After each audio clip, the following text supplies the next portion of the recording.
nasihat LBM Jaktim yaitu Kiai Haji Ahmad Ruhi Ghazali, kemudian Ketua LBM Jaktim Ustadz Muhammad Kam Taufik M.Hum, dan juga Ketua DKM Masjid Jami At-Taqwa Ustadz Muhammad Nur SPDI, dan segenap para musyawirin yang tak bisa disebutkan namanya satu persatu. Mudah-mudahan tidak mengurangi rasa hormat kami kepada beliau semua, amin.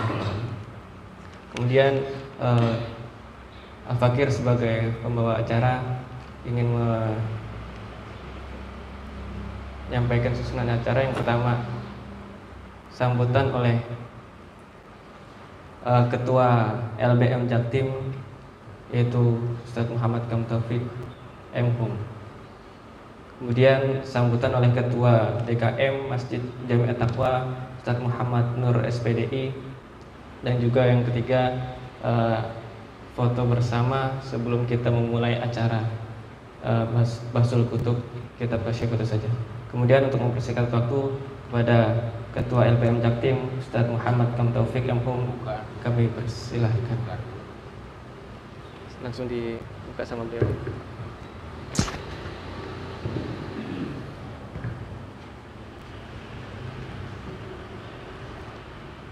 Assalamualaikum warahmatullahi wabarakatuh. Waalaikumsalam. Alhamdulillah wassalatu wassalamu ala Rasulillah Sayyidina Muhammad ibn Abdillah wa ala alihi wa sahbihi wa mawala la haula wa la quwata illa billah. Allahumma sholli wa sallim wa barik ala sayyidina Maulana Muhammadin wa ala alihi wa sahbihi ajma'in. Amma ba'du. Sama-sama kita hormati dan kita muliakan nasihat LBM Jakarta Timur Kiai Haji Ahmad Ruhi Ghazali, yang sama-sama kita hormati dan kita muliakan Ketua DKM At-Taqwa Ustadz Haji Muhammad Nur SPDI beserta petugas Bahsul Kutub pada pagi hari ini Ustadz Ahmad Zainuddin dan Ustadz Yunus. Kita doakan guru-guru kita, orang tua kita, mudah-mudahan senantiasa sehat walafiat, panjang umur, berkah hidupnya, anak keturunannya dijadikan anak yang soleh soleh. Makasih Pak. Tidak lupa yang saya hormati Ketua LBM Ciracas Ustadz Imam Subar Latif beserta rombongan PWC dan LBM dari Ciracas yang mohon maaf namanya tidak dapat saya sebutkan satu persatu. Mudah-mudahan tidak mengurangi rasa hormat dan takdim saya kepada semuanya.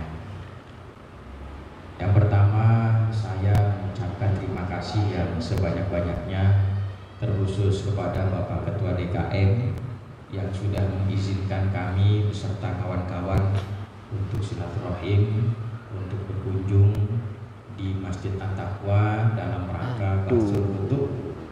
Mudah-mudahan ya pertemuan kita mendapatkan ridho dari Allah Subhanahu wa taala. Teman-teman sekalian, bahwasanya kita di sini ternyata sudah 2 kali. Pertama tahun 2018, 5 tahun berserang, alhamdulillah kita masih diberi kesempatan untuk silaturahim ke Masjid At-Taqwa kembali. Mudah-mudahan tidak membuat kapok dan tidak membuat repot Ketua DKM. Yang kedua, saya mengaturkan ribuan maaf apabila dari tutur kata, dari perilaku ada yang kurang berkenan di hati Bapak Ketua DKM beserta pengurus. Melalui kesempatan ini saya bukakan pintu maaf yang seluas-luasnya. Terakhir, sebagai informasi, alhamdulillah pada Bahsul Kutub hari ini dihadiri kurang lebih ada 15 sampai 20 peserta, karena biasanya kita muter setiap bulan minggu kedua ya pesertanya 15 sampai dengan 20. Alhamdulillah masih bisa istiqomah, bahkan tidak terasa sudah mau 6 tahun perjalanan mudakar kita ini keliling dari mulai pojok Jakarta Timur sampai dengan pojok Jakarta Timur. Baru kali ini kita keluar Jakarta Timur ke Jakarta Pusat, yaitu tepatnya di Masjid At-Taqwa. Kata Kiai Ruhi, kapan-kapan kita penutupan di puncak Ustaz. Mudah-mudahan, alhamdulillah. Baik, terima kasih. Kurang lebih maaf. Wallahu muwaffiq ila aqwamit thoriq. Assalamualaikum warahmatullahi wabarakatuh.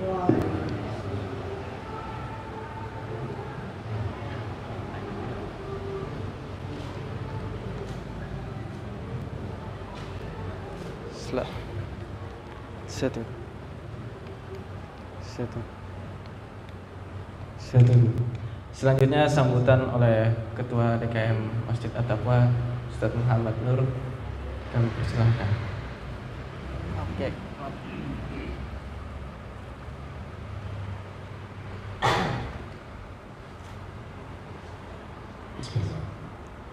Assalamualaikum warahmatullahi taala wabarakatuh.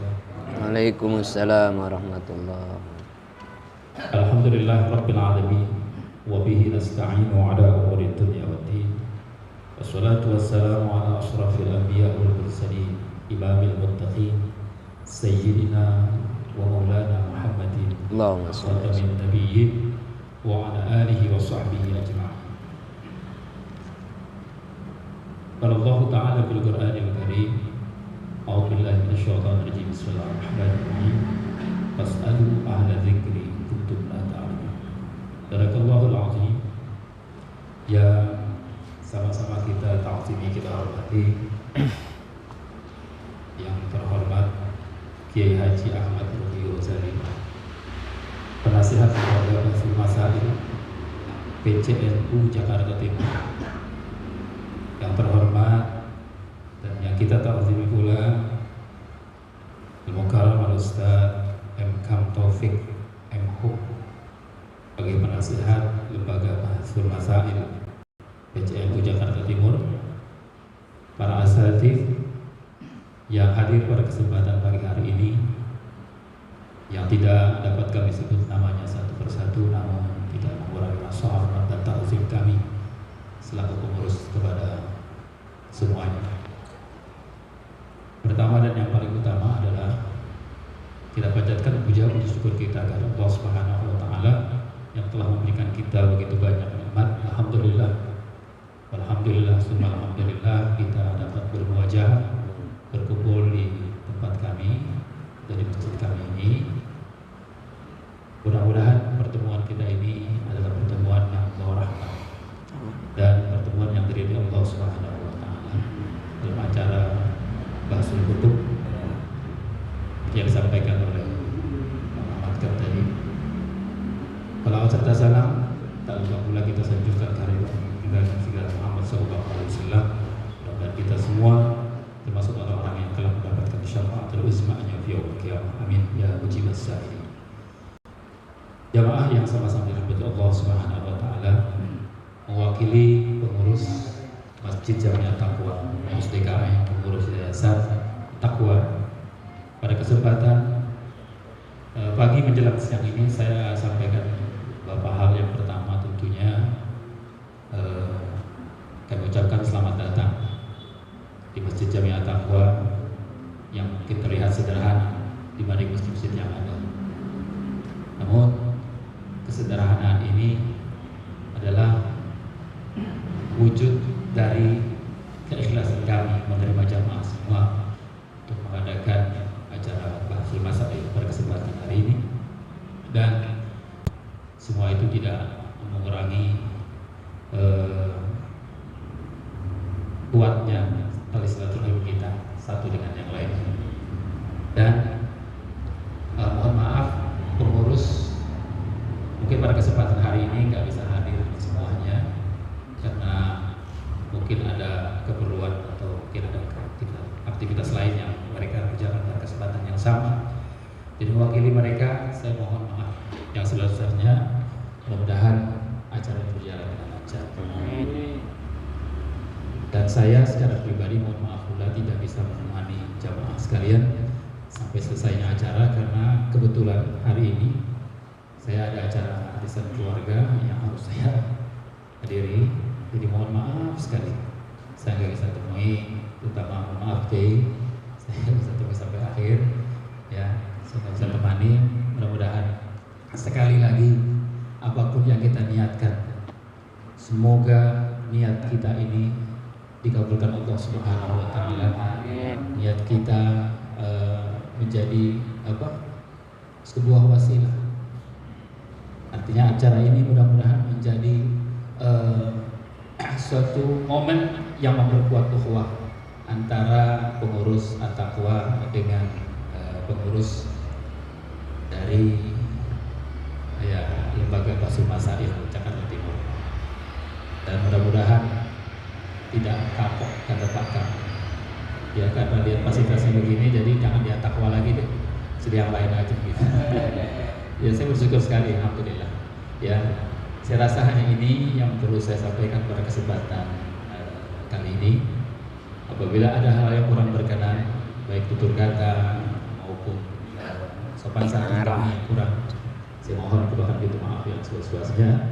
Saya akhiri, wallahu muwaffiq ila aqwamit thariq. Assalamualaikum warahmatullahi wabarakatuh.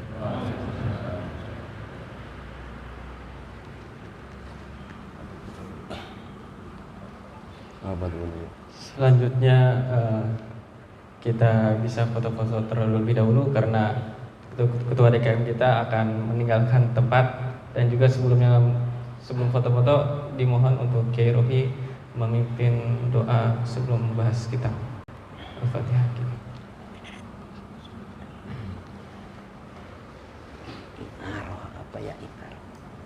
Bismillahirrahmanirrahim.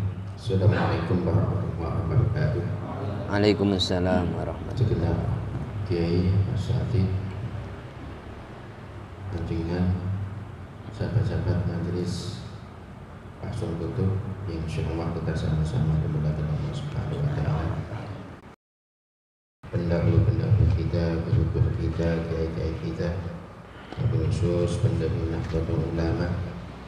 Mudah-mudahan kita mendapatkan limpahan keberkahannya. Amin. Amin ya rabbal alamin. Bismillahirrahmanirrahim. Ala hadhihi niyyah wa niyyatan sunnah khadana musafa sallallahu alaihi wasallam. Amin Abbas bin Yamin wa sayyidina Muhammad wa Abbas. Wa la ba'da sahabat ajma'in. Sallallahu.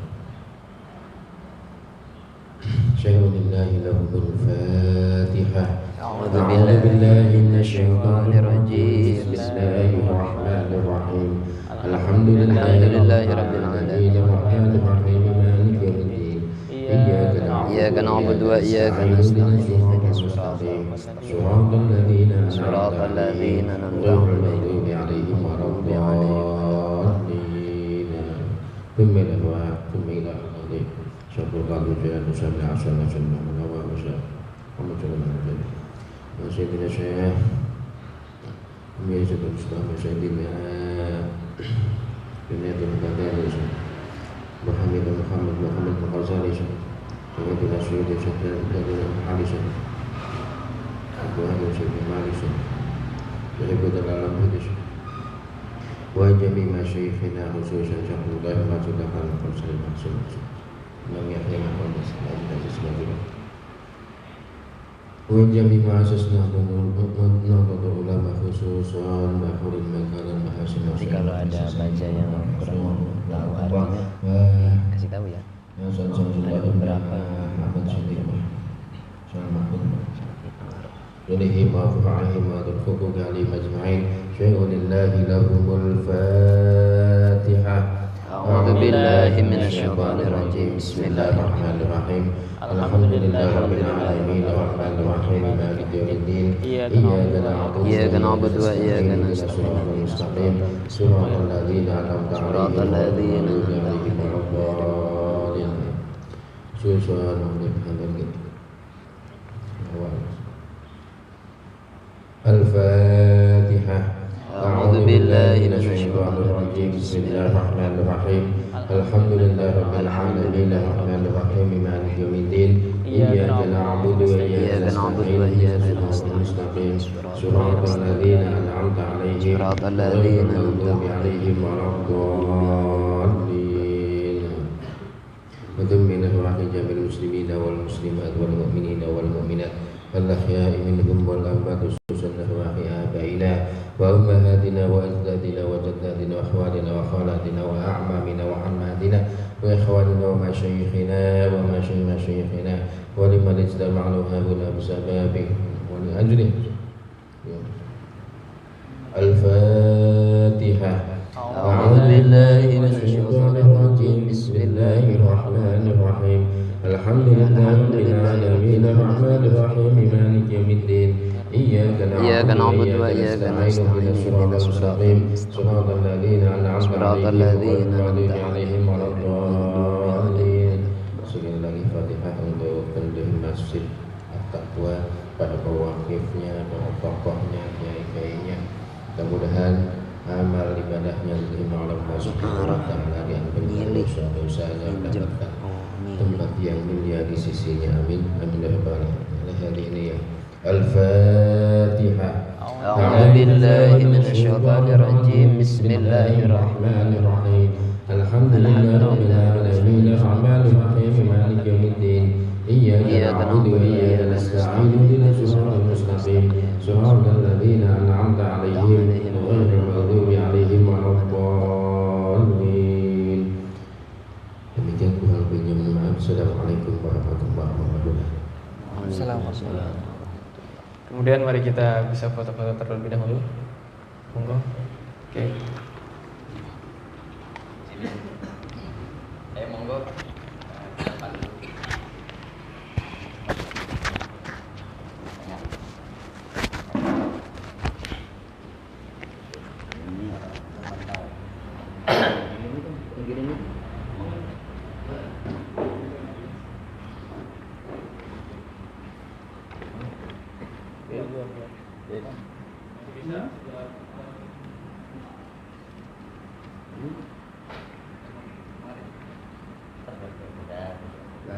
Enaknya satu di depan lah ya. Ini di baris duduk nih enak.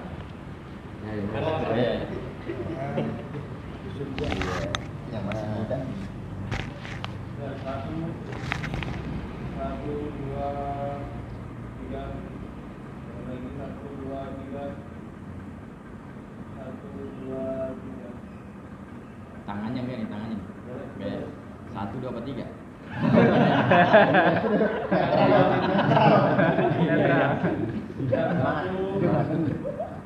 Satu, dua, Ngajak berantem. 1, 2, 3.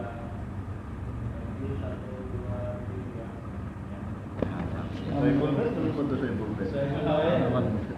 Ntar edit aja. Diedit masukin tempel itu. Ya Pak Ustadz, terima kasih jazakumullah jazak. Mohon maaf ya. Waalaikumsalam warahmatullahi wabarakatuh.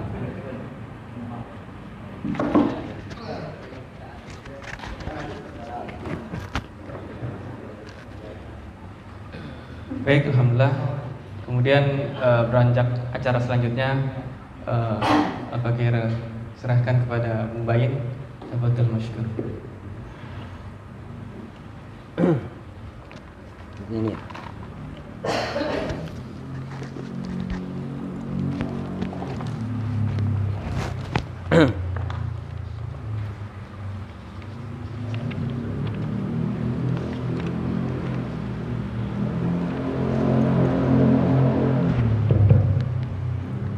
Assalamualaikum warahmatullahi wabarakatuh.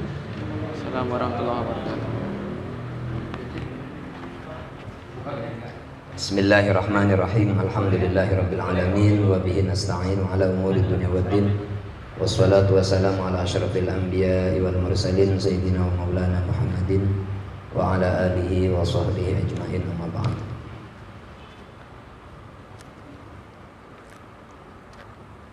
Qala al-muallif rahimahullahu ta'ala wa nafa'ana bihi wa bi ulumihi wa bi asrarihi wa ghafarallahu lahu wa masyayikhihi wa masyayikhina amin ya rabbal alamin. Faslun fi bayani arkanis shalah. Fasal ini menjelaskan tentang rukun-rukun shalah. Arkanus sholati sab'ata asyara. Rukun salat ada 17. Wa hadhihi tariqatu man ja'alat tuma'ninati fi mahallihil fi mahalihal arba'i arkanan mustaqilatan kama fi rawdah. Jumlah 17 ini adalah metode ulama atau pendapat ulama yang menjadikan berbagai tumakninah di dalam tempatnya yang 4 itu sebagai rukun-rukun tersendiri, sebagaimana keterangan dalam kitab Rawdah, yaitu Rawdatul Talibin juz 1. Jadi dengan menganggap tumakninah dalam 4 tempat sebagai rukun tersendiri, maka total jumlah rukun sholat menurut ulama pertama ini atau pendapat pertama ini berjumlah 17. Wa addaha ba'duhum 18 bi ziyadati niyyatil khuruji minas sholati ka Abi Syuja' was sahihu annaha sunnatun.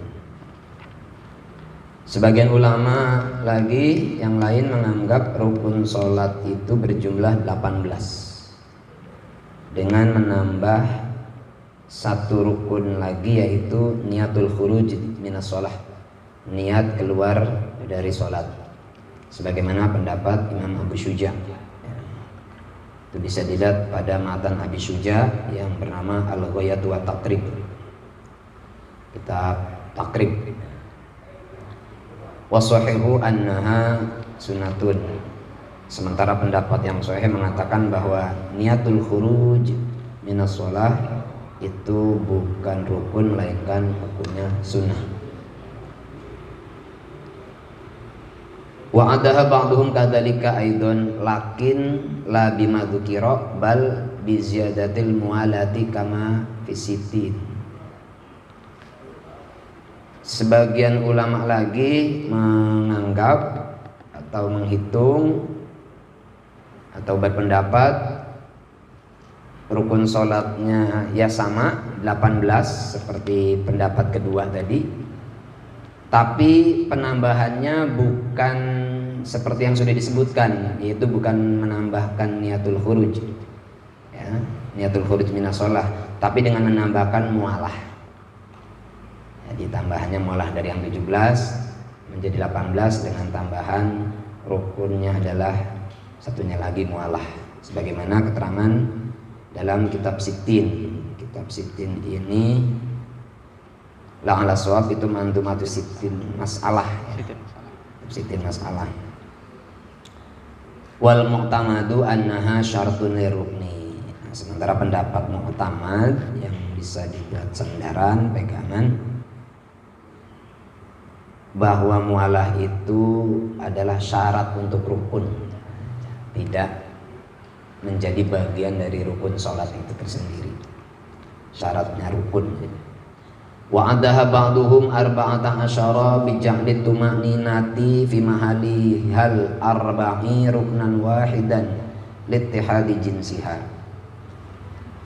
Sebagian ulama lagi menganggap rukun sholat berjumlah 14 dengan menjadikan tumakninah yang 4 itu pada tempat-tempatnya itu menjadi satu rukun. Jadi tidak menjadi rukun-rukun tersendiri, tapi yang 4 tumakninah itu, tumakninah dalam 4 tempat itu jadi dijadikan ruknan wahidan, satu rukun. Alasannya litihadi jinsiyah, karena ya sama jenisnya ya, tumakninah juga. 383. Nah, ini pendapatnya atau metodenya Zainuddin Al-Malibari Al-Hindi ya, dalam kitab Fathul Mu'in.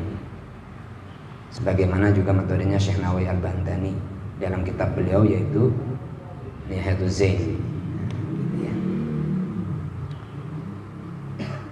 Wa ba'duhum 15 bi ziyadati qarnin niyyati bi takbiri kama fit tahrir wal mu'tamadu annahu hayatun lin niyyah.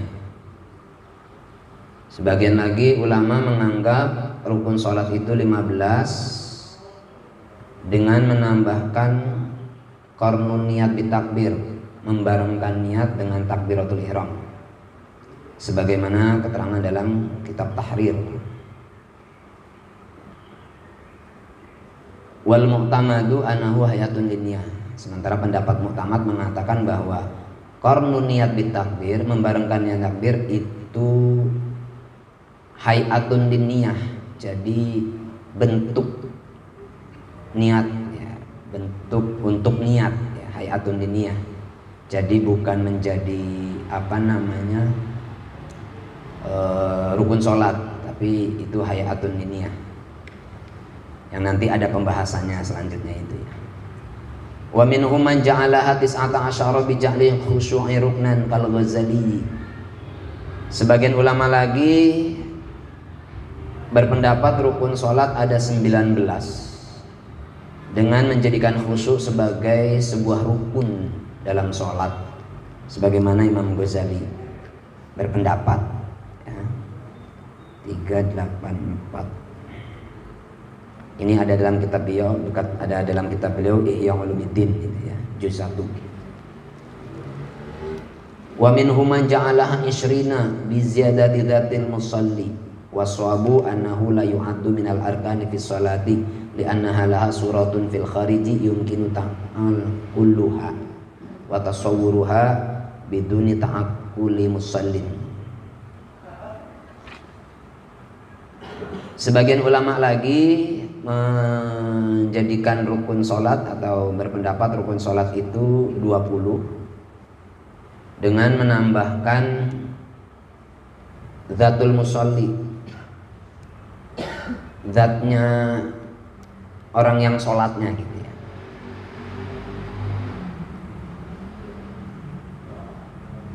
Oh, zat.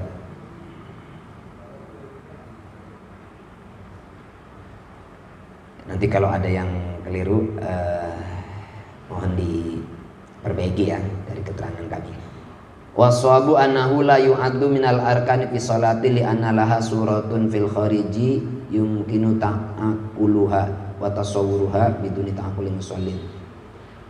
Namun pendapat yang benar bahwasanya zatul musalli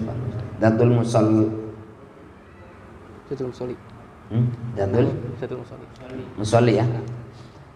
Pendapat yang benar mengatakan bahwa zatul musalli tidak dianggap bagian dari rukun dalam sholat, karena untuk sholat itu punya ibadah sholat itu punya bentuk yang memang bisa kita lihat bentuk sholat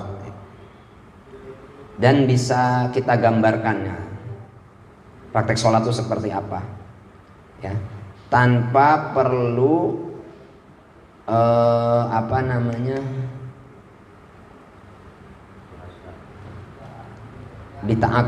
biduni ta'aqquli musallin, tanpa perlu penggambaran oleh orang yang sholat sendiri gitu ya, sisi yang bersangkutan. Wa faraqat nahwas saumi haitsu addu as-shaima ruknan bi adami wujudi suratin mahsusatin fil khariji fihi. Nah, salat ini berbeda dengan semisalnya puasa. Berbeda dari segi bahwa ulama menganggap orang yang berpuasa itu adalah rukun tersendiri dalam puasa, karena tidak adanya bentuk yang bisa diindra mengenai ibadah puasa. Jadi tidak terlihat ibadah puasa tuh. Orang puasa dengan yang tidak puasa tidak terlihat bedanya. Artinya kalau orang puasa nggak terlihat dia sedang melakukan ibadah puasa, tapi kalau sholat tadi bentuknya bisa diindra ya, bita'aknya. Wa ada ba'duhum faqdas sharifi minal arkani, dan sebagian lagi ulama menghitung atau menganggap faqdus sharif, istilahnya tidak adanya perkara yang membatalkan sholat menjadi bagian dari rukun. Nah, jadi tambahan lain untuk rukun sholat adalah faqdas sharif, tidak adanya perkara yang membatalkan sholat. Ini sebentar 386. Ini ada dalam kitab Hasyiatul Bujairimi alal Khatib ya.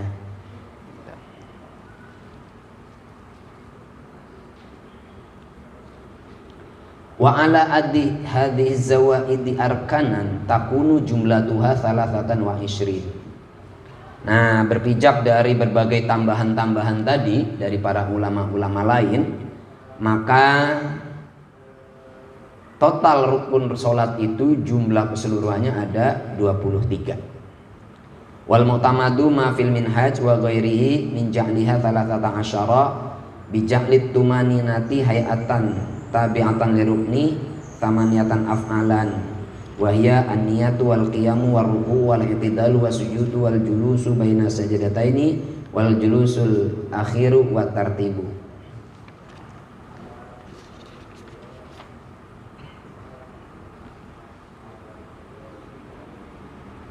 Adapun pendapat yang muktamad adalah keterangan yang ada dalam kitab Minhajut Talibin.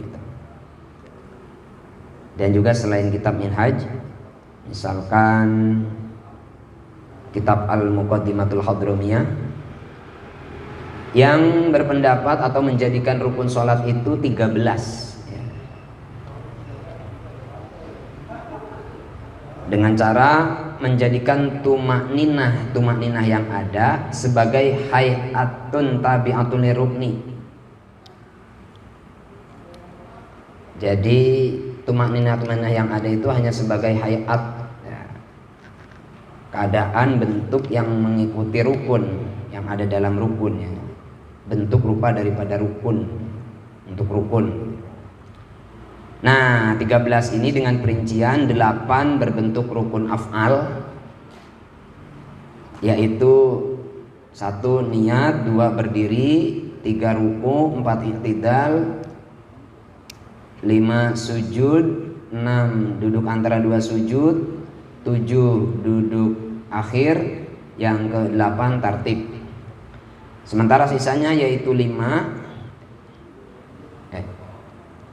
ya benar ya, 5 itu rukun akwal. Perinciannya adalah takbiratul taharrum ya, takbiratul ihram, kemudian Fatihah, yang kedua, yang ketiga adalah tasyahud, keempat bersolawat kepada Nabi dalam tasyahud. 1, 2, 3, 4. Wassalamu dan salam ya 5. Itu perincian yang 13 rukun salat yang merupakan pendapat muktamad. Qala Muhammad Al-Baqari wa qad syubihatis sholatu bil insani fasyartu ka hayatihi wa ruknu ka ra'sihi wal amadu ka a'dha'ihi wal hayatu ka syumurihi allati yatazayyanu biha. Imam Muhammad Al-Baqari berpendapat, beliau menganalogikan sholat itu seperti manusia. Syarat sholat itu seperti ruh pada diri manusia.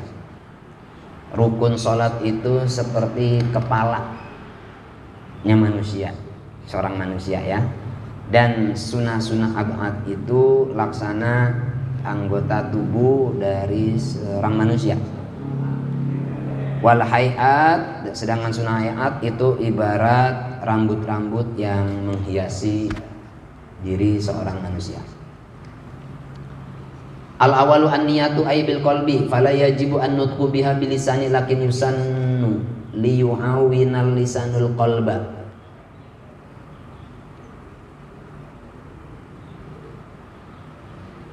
Rukun salat yang pertama adalah niat, yakni berniat dengan hati. Maka tidak wajib mengucapkan niat dengan lisan atau dalam istilah lain talafuz bin niyat ya, itu tidak menjadi rukun tapi sunnah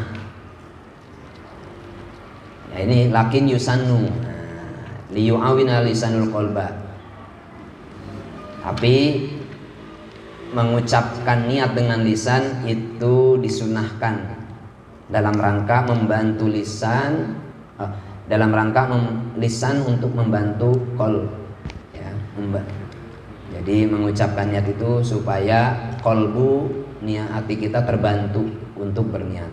Nah, jadi pelafadzan niat seperti yang diamalkan oleh kaum muslimin pada umumnya yang berpaham Ahlussunnah wal Jamaah, berniat dalam ibadah seperti misalkan sholat usolli, ketika puasa nawaitu. Nah, itu hukumnya sunnah yang bermanfaat untuk membantu qalbu, membantu hati kita dalam berniat. Wala ibrata binutqil lisan bikhilafi ma fil qalbi ka'anna wa dhuhra biqalbihi wa sabaqahu lisanuhu ila ghairihi.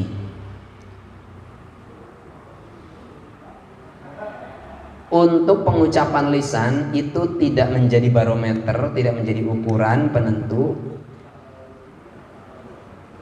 Dan hal ini berbeda dengan apa yang dalam qalbu. Jadi yang menjadi ibroh, yang menjadi barometer, menjadi ukuran keabsahan adalah apa-apa yang terlintas dalam qalbu. Nah, ada satu contoh, misalkan seseorang ya mau sholat duhur, niat sholat duhur qalbunya, tapi lisannya keterlanjur misalkan usolli fardul asri, ya gitu. Maka yang dianggap, diperhitungkan, dijadikan barometer keabsahan adalah apa yang ada dalam qalbu. Artinya sekalipun orang kok sholat duhur tapi lisannya mengucapkan usolli fardul asri, sementara qalbunya adalah pengennya sholat duhur, maka tetap sah dan dianggap itu sholat duhur, gitu ya. Wa yajibu qarnun niyati bi takbirati taharrumi li annahu awwal wajibati shalah. Dan wajib hukumnya untuk qarnun niyat bi takbirati taharrum. Nah, istilahnya itu. Yaitu wajib membarengkan niat bersamaan dengan takbiratul ihram.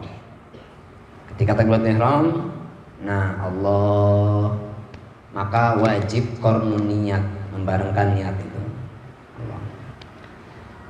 Li'annaha awwalu wajibati shalah, karena niat adalah awal mula kewajiban-kewajiban dalam sholat, gitu ya.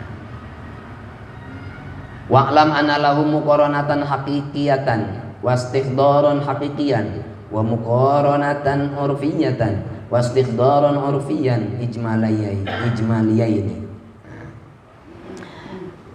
Perlu kita pahami, kata beliau Syekh Nawawi, sesungguhnya para ulama mengkategorikan istilah muqaranah dalam niat. Jadi tadi disebutkan bahwa wajib hukumnya qarnun niat bitakbirati taharrum. Wajib muqaranatun niat, gampangnya begitu ya, membarengkan niat dengan takbiratul ihram. Nah, para ulama punya 4 kategori istilah muqaranah dalam niat. Mengkategorikan istilah ini apa? Muqaranah dalam niat dengan menjadi 2 macam. Yang pertama muqaranah hakikiyah wa istighdar hakikiyan. Jadi muqaranah hakikiyah dan istighdar hakikiyan, itu macam yang pertama. Macam yang kedua adalah muqaranah urfiyah wa istighdar urfiyan ijmaliyaini.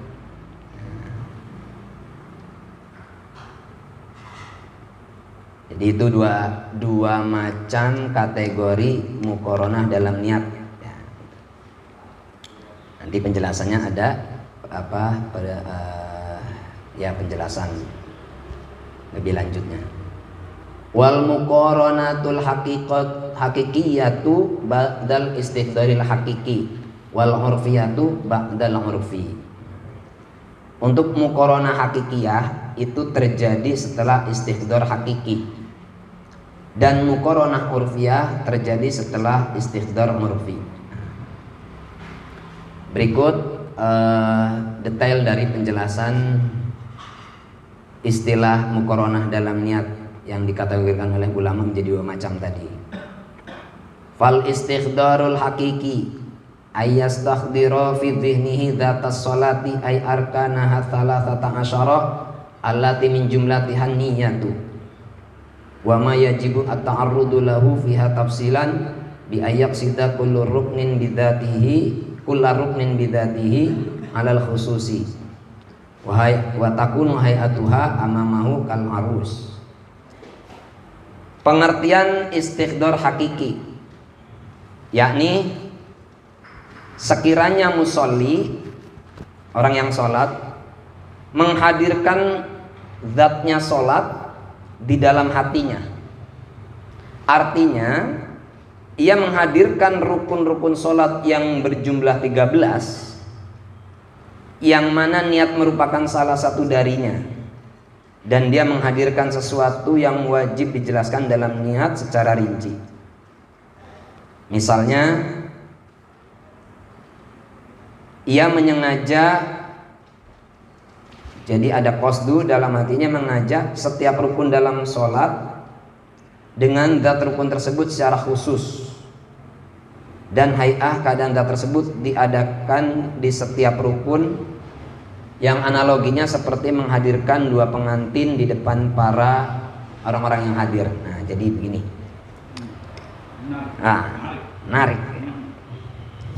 Narik sulit ya. Istighdar hakiki secara bahasa kan penghadiran yang hakiki gitu ya. Pertama tadi dikatakan bahwa wajib muqaranah niat dalam takbiratul ihram. Yang kemudian istilah muqaranah niat ini itu ada dua macam. Ada muqaranah hakiki dan istighdar hakiki. Nah, dan tadi dikatakan muqaranah hakiki terjadi setelah istighdar hakiki. Jadi kita bahas istighdar hakikinya dulu. Ya, begitu. Nanti setelah istighdar hakiki maka akan terjadi yang namanya muqaranah hakiki. Istighdar hakiki begini, hadirin sekalian, para musyawirin, mubahidin, sebisa yang semampu yang kami tasawurkan ya, dijelaskan. Jadi seorang yang sholat, ketika dia takbiratul ihram, kan wajib qarnun niat bit-tahrum. Dan dalam sebelum muqaranah hakikiyah itu terjadi, maka dia melakukan yang namanya istighdar hakiki. Gambarannya, ketika dalam sholat, dalam takbiratul ihram, dia menghadirkan dalam hatinya ini, dihadirkan, bahasa awalnya itu diangen-angen kali ya. Nah, dihadirkan dalam kalbunya ya. Dieling-eling ya, diangen-angen dia hadirkan rukun-rukun sholat yang jumlah 13 tadi, yang mana niat merupakan salah satu darinya kan. Nah, dan dia juga menghadirkan sesuatu yang wajib dijelaskan dalam niat secara rinci. Artinya dalam niat itu kan ada hal-hal yang juga diwajibkan ya, wajib dijelaskan dalam niat secara rinci. Misalkan kayak wajib dalam niat kan, kalau sholat fardu harus ta'yin nih ya, zuhur apa asar ya, begitu. Terus qadaan apa adaan gitu ya, itu wajib nggak dalam niat tuh? Enggak ya? Jadi baik, kembali lagi kami ulangi. Jadi ketika takbiratul ihram, si musolli menghadirkan dalam hatinya semua rukun sholat yang 13. Makanya aku udah hafalin dulu tuh. Jadi kalau nggak hafal gimana gambarinnya ya? Hah? Pokoknya tahu rukun sholat 13 tuh.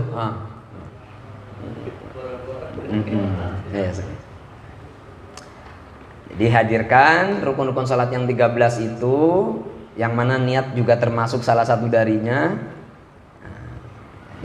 Nah, misalkan di sini dia menyengaja, ada qasdu, ada kesengajaan dalam hatinya ya, menyengaja setiap rukun dalam sholat dengan zat rukun itu sendiri, zat rukun tersebut. Misalkan rukun sholat qiyam, ya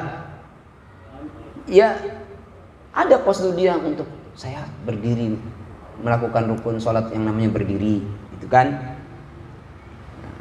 Kemudian misalkan rukun sholat berikutnya ruku, misalkan dia hadirkan pula dalam hatinya, ya itu didangan-dangan.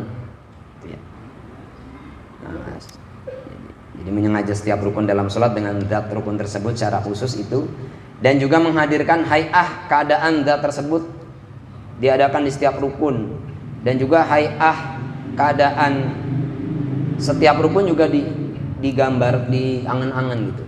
Nah, di sini Syekh Nawawi menganalogikan seperti halnya orang menghadirkan dua pengantin di hadapan hadirin. Nih loh jontrongannya nih, dari ujung rambut sampai ujung kaki, ya. Itu rukun sholat dari awal sampai akhir dijelontrongin begitu tuh dalam. Ini semampu yang saya bisa ya. Nanti dikonkretkan. Baik. Itu tadi istighdar hakiki. Nah, sekarang muqaranah hakiki. Jadi masih model yang pertama, ya. Istilah muqaranah dalam niat yang model pertama, yaitu muqaranah hakikiyah dan istighdar hakiki. Tadi jelasin istighdar hakikinya dulu.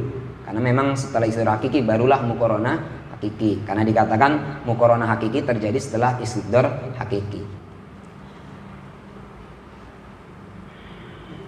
Wal muqaranatul hakikiyatu ayakrina hadzal mustakhdara, bisa ayakruna, ayakrina, boleh qarana yuqarrinu, ayuqarrina, gitu ya. Ayakrina hadzal mustakhdara bi awali juz'in min ajza'i takbirati wa yastadima dzalika ila akhiriha.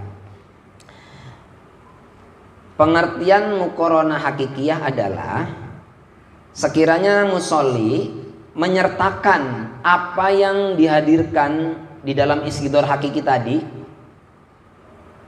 dengan bagian pertama dari bagian-bagian takbiratul ihram. Jadi begini, awal yang dilakukan seorang yang sholat dalam takbir adalah tadi istighdar hakiki tadi itu, mengkonkretkan rukun sholat yang 13 itu dengan hayatnya sekalian, dengan bentuk-bentuknya.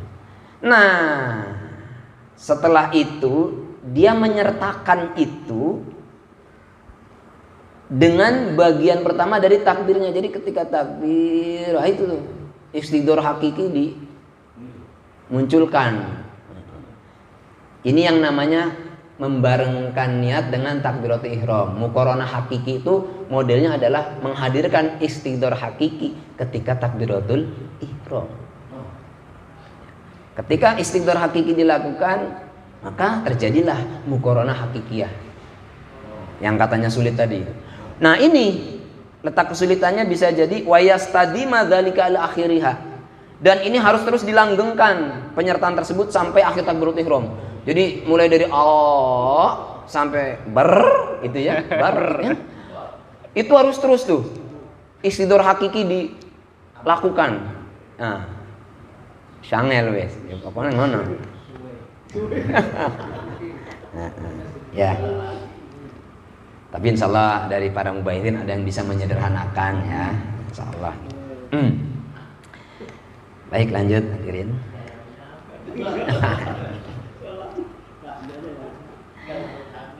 Wal istihdharul urfi ayastakhdiru hay'atas sholati ijmalan bi ayaksida fi'laha wa yu'ayyinaha min dhuhrin aw asrin wa yanwiyal fardhata. Nah, sekarang pengertian istighdar urf. Nah, jadi tadi istighdar hakiki dan muqaranah hakiki. Sekarang model yang kedua, istilah kedua dari muqaranatun niat bi takbiratul ihram. Model yang kedua yaitu istighdar urfi dulu kita bahas. Karena memang tadi muqaranah urfiyah akan terjadi setelah istighdar urfi. Maka kita namanya istighdar urfi dulu. Gambarannya adalah istighdar urfi itu sekiranya musolli menghadirkan hayatus sholat atau bentuk rupa sholat di dalam hati secara global saja. Jadi ketika Allah takbiratul ihram itu untuk muqaranatun niatnya itu yang dilakukan istidrak urfi dengan cara hadirkan saja bentuk rupa sholat tadi dalam hati secara global. Sholat pokoknya ngono, Allahu Akbar, ruku, gitu. Nggak kayak tadi yang detail. Wah ya tadi Allah, makanya suka ada yang agak lama gitu ya. Jadi contohnya dia menyengaja berbuat sholat duhur dan menentukan sholatnya, ya dia menyengaja berbuat sholat. Pokoknya gitu, ketika takbir ada qasdu dia sholat, terus tentukan duhur apa asar, ya kan? Terus fardu udah. Oh, artinya udah, saya sholat duhur, fardu karena Allah gitu ya, sholat duhur. Nah setelah istidrar urfi, maka kemudian dengan sendirinya terjadilah muqaranah urfiyah, yang memang muqaranah ini wajib, tapi yang model urfiyah aja yang insya Allah sih sepertinya lebih mudah ya. Jadi muqaranah urfiyah adalah di sini ayakrina hadzal mustaqdara ijmalan bi ayyi juz'i min ajaizi takbirati. Sekiranya musolli menyertakan apa yang dihadirkan dalam istidrar urfi tadi secara global, yaitu menyertakan dengan bagaimanapun dari bagian-bagian takbiratul ihram. Intinya untuk istidrar urfi dan muqaranah urfiyah prakteknya adalah ketika seorang takbiratul ihram, Allah hadirkan jeluntrungan sholat secara global saja gitu ya. Pokoknya sholat kan gambarannya begitu. Terus kemudian tentukan duhur dan asarnya, ya. Nah, ketika mau membarengkan niat itu dengan takbiratul ihram yang disebut muqaranah urfiyah, si musolli menyertakan apa yang tadi dihadirkan dalam istidrar urfi tadi. Jika takbir Allah, hadirkan istidrar urfi tadi di bagian manapun Anda ketika takbiratul ihram. Mau angkat udah gambarin, udah istidrar urfi baru ngangkat Allah, atau di pertengahan. Jadi waktu ngangkat mah, waktu mulai takbiratul ihram belum nih. Allah baru di tengah-tengah takbiratul ihram gambarin tuh istidrar urfi, menghadirkan istilah istidrar urfi tadi ya, jeluntrungannya sholat pokoknya ya, bayang duhur atau sholat ya begitu tuh. Wakhtaran Nawawi fil Majmu'i wa ghairuhu makhtarahu Imamul Haramain wal Ghazali. Sebentar ini. Wakhtaran Nawawi fil Majmu' wa ghairuhu mah ikhtarahu Imamul Haramain wal Ghazali. Imam Nawawi dalam kitabnya Al-Majmu' Syarhul Muhadzab itu, dan juga selain beliau memilih apa yang dicetuskan dijadikan pendapat oleh Imam Haramain dan Imam Ghazali. Intinya ini anaha takfil muqaranatul urfiyah ayat ijmaliyatu ba'dal istiddaril urfi bi ala yaksidar ruku'a bidatihi wal qira'ata bidatiha wa hakadha di anal muqaranatal haqiqiyata ta'juzu anha al qudratul basyariyatu ghaliban. Nah, Imam Nawawi dalam kitab Majmu' dan juga selain beliau memilih pendapat yang dipilih oleh atau disampaikan oleh Imam Haramain dan Imam Ghazali yang menyatakan bahwa cukup muqaranah urfiyah saja yang tadi kayaknya lebih mudah dilakukan ya, begitu, yakni secara global setelah istidrar urfi tadi ya. Gambarannya pokoknya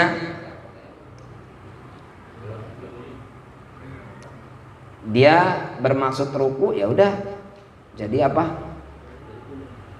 ketika takbiratul ihram Allah lakukan istidrar urfi agar nanti terjadi muqaranah urfiyah yang wajib tadi, yang cukup dengan apa namanya tadi, menghadirkan bentuk rupa sholat secara global saja ya. Kenapa beliau-beliau ini begitu bijak memilihkan pendapat buat kita yang orang awam? Karena memang kata beliau sendiri juga li'anal muqaranatal haqiqiyah, muqaranah yang hakiki tadi yang kita juga sedikit agak sulit mencerna, juga mungkin juga mempraktekannya, karena memang yang demikian itu sulit biasanya untuk bisa dilakukan oleh manusia pada umumnya begitu. Athani takbiratul ihram hadza min idofatis sabab lil musabbab. Cukup aja ya. Baik, hadirin para mubahidin dan musyawirin, kiranya untuk Bahtul Kutub pada kesempatan hari ini kita cukupkan sampai pada rukun sholat yang pertama an-niyatu ya. Untuk atsani takbiratul ihram hakadha wa alam bisawab. Terima kasih. Assalamualaikum warahmatullahi wabarakatuh. Alhamdulillah para musyawirin, pembahasan kita telah selesai. Untuk itu dibuka sesi pertanyaan. Untuk pertama dari segi murad ya, segi murad atau dari segi makna boleh diajukan.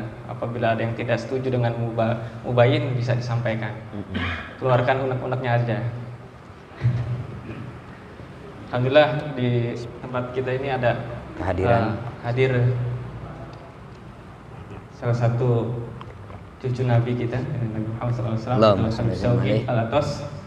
Yo, sempat di Lirboyo, ahlan wa salam bihudurikum. Monggo para musyawirin bisa dipertanyakan dari segi murad dan makna. Coba pinjam kitab yang maknanya.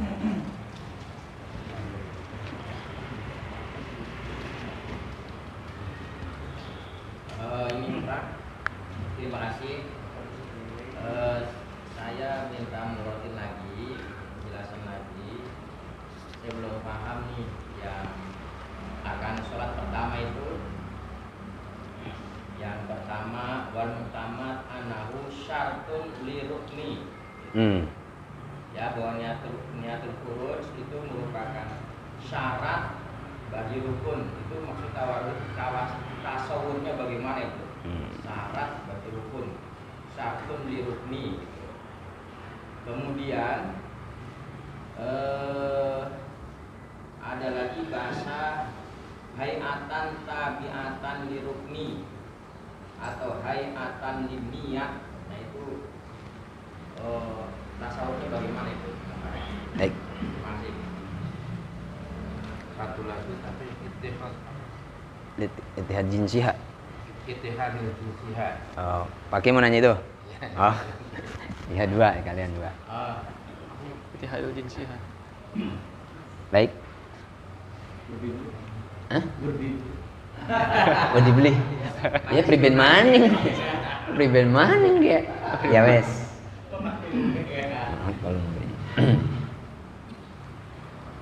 Ya Allah ya Karim gitu ya.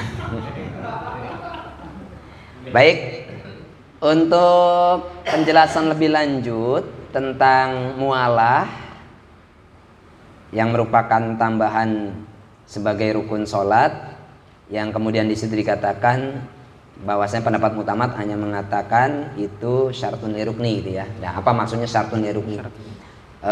Begini yang bisa kami jelaskan. Sebelumnya kan dikatakan bahwa rukun sholat berjumlah 17. Kemudian ada ulama menambahkan satu lagi menjadi 18, yang tambahannya adalah mualah. Mualah itu berkesinambungan. Itu ya. Jadi antara tiap-tiap rukun sholat itu berkesinambungan. Nah ini dalam kitab Sittin ini, jadi nanti bisa dilihat lagi kalau penjelasan saya kurang mantap gitu ya, Sittin masalah gitu ya.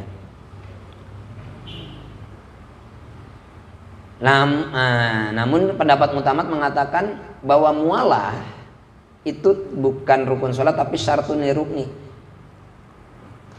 Jadi kesimpulannya begini yang saya bisa sampaikan, mualah bukan rukun tersendiri, tapi dia hanya syarat untuk syarat untuk rukun aja. Jadi bukan termasuk rukun, tapi dia syarat di dalam syarat untuk rukun. Berarti setiap rukun-rukun sholat itu disyaratkan harus pelaksanaannya mualah. Contohnya begini tasawurnya yang orang setiap habis ruku, setelah bacaan-bacaan tentunya ruku, ya segera rukun berikutnya i'tidal. Emang ada kasusnya mungkin nggak mualah? Ya bisa jadi, misalkan kasusnya setelah dia ruku, setelah bacaan tertentu yang memang sudah ditentukan syariat, kok nggak langsung melakukan ruku berikutnya, artinya nggak ada mualah. Nah, maka kalau menurut pendapat yang mengatakan itu rukun sholat, berarti rukun sholatnya kan nggak sah. Begitupun ketika mengatakan itu syarat rukun, maka rukun yang dilakukan tidak terpenuhi syaratnya. Alhasil sih serupa tapi tak sama kali ya. Serupa dalam hal ini bisa membatalkan sholat karena tidak terlaksananya rukun sholat secara baik. Cuma mengistilahkannya berbeda. Yang satu mengistilahkannya adalah mualah itu rukun sholat, tapi kalau yang muktamad itu bukan rukun sholat. Jadi makanya rukun sholat tetap 13, nggak dicantumin mualah, karena mualah dianggap dianggap sebagai ruknun li syartun li rukni. Itu yang bisa saya sampaikan ya, nanti bisa dapat penjelasan lebih memuaskan mungkin dari yang lain. Kemudian tadi hayatan tabiatan gitu ya? Ya, bahasa dikam. Yang mana tuh redaksinya? Wal mu'tamadu anahu hayatun liniyah. Ya, hayatun liniyah sama hayatan tabiatan li rukni. Hayatun liniyah dulu ya. Oke. Untuk ulama yang menganggap rukun sholat 15, beliau ini menambahkan qarnun niat bitakbir sebagai rukun sholat tersendiri. Namun, ini sebagaimana dalam kitab Tahrir.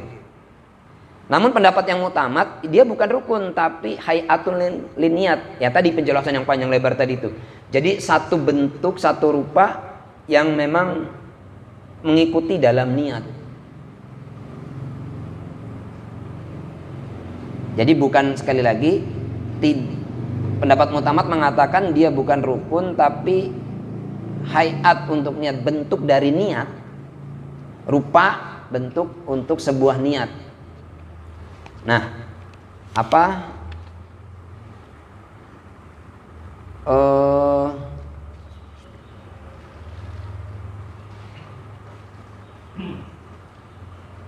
kan ketika niat sholat itu ada kewajiban qarnun niat bitakbir, membarengkan niat dengan takbiratul ihram. Nah, oleh ulama yang menjadikan rukun sholat 15 itu disebut sebagai rukun tersendiri. Sementara kata pendapat mutamad itu bukan rukun ya, tapi itu hayat lin niat. Bentuk rupa untuk sebuah niat. Jadi hayatnya niat kayak gimana sih? Niat ya kayak gitu.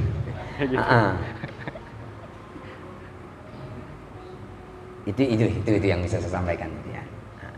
Belum, masih bulat ya? Masih belum jelas ya?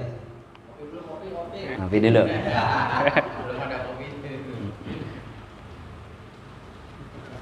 Walhasil kesimpulannya, qarnun niat tidak dijadikan rukun tersendiri, tapi qarnun niat itu membarengkan niat dengan takbir adalah satu bentuk atau rupa untuk niat-niat gitu ya.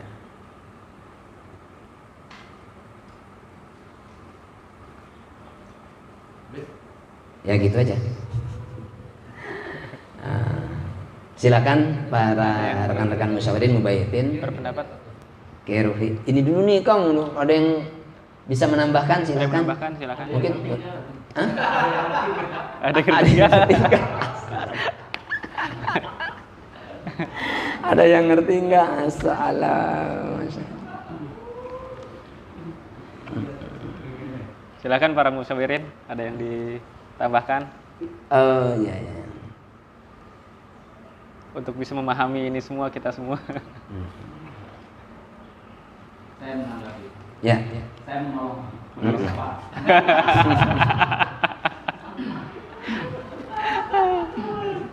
Tadi mualah. Ya. Mualah itu rukun. Rukun. Mualah itu rukun kan gitu ya. Ah. Nah, terus Yang mutamat ya, yang mengatakan mutamat itu bukan, syarat rukun. rukni. Santun salah suci syarat, salah syarat. Salah Sebuah satu. syarat. Satu syarat. Lir rukni Mm-mm. untuk setiap rukun. Satu syarat untuk setiap rukun. Kalau sudah rukun, ya jangan ngopi dulu. Langsung tidak. Maksudnya mualah kan lawan Berkesinambungan. mualah adalah terputus. Gitu kan? Ya. Terus. Wah, iya enggak? Iya. Dia lawannya mualah. Saya dengerinnya dulu. Ntar mau disanggah tenang. Saya sanggah kalau salah. Ya. Ini kan pemateri pusing sih. Lawannya mualah itu mengkotek. Nah, jadi kalau udah rukun, ya terus naik. Jangan ngambil kopi dulu. Tadi kami menyampaikan begitu nggak? Iya, bukan enggak. Hah? Nerima telepon. Nyampein je. Kalau ente nambahin lebay doang pakai ngopi pakai rumah. Itu doang bedanya. Lanjut. Saya sendiri nggak paham tadi itu. Nah, jadi maksudnya dia kan ada begini, ada HP. Lalu setelah Fatihah, setelah apa wayangnya ruku, ada telepon. Halo. Itu mempunyai tidak, terputus tidak. Ya, memutus mualah ya. Waktu sholat di Masjid Nabawi, itu tetangga halo, saya lagi sholat. Akhirnya saya bangun. Mimpi ternyata. Ya. Kali saya yakin saya pernah melihat video kayak gitu. Ya itu dia, berarti kan tidak mualah.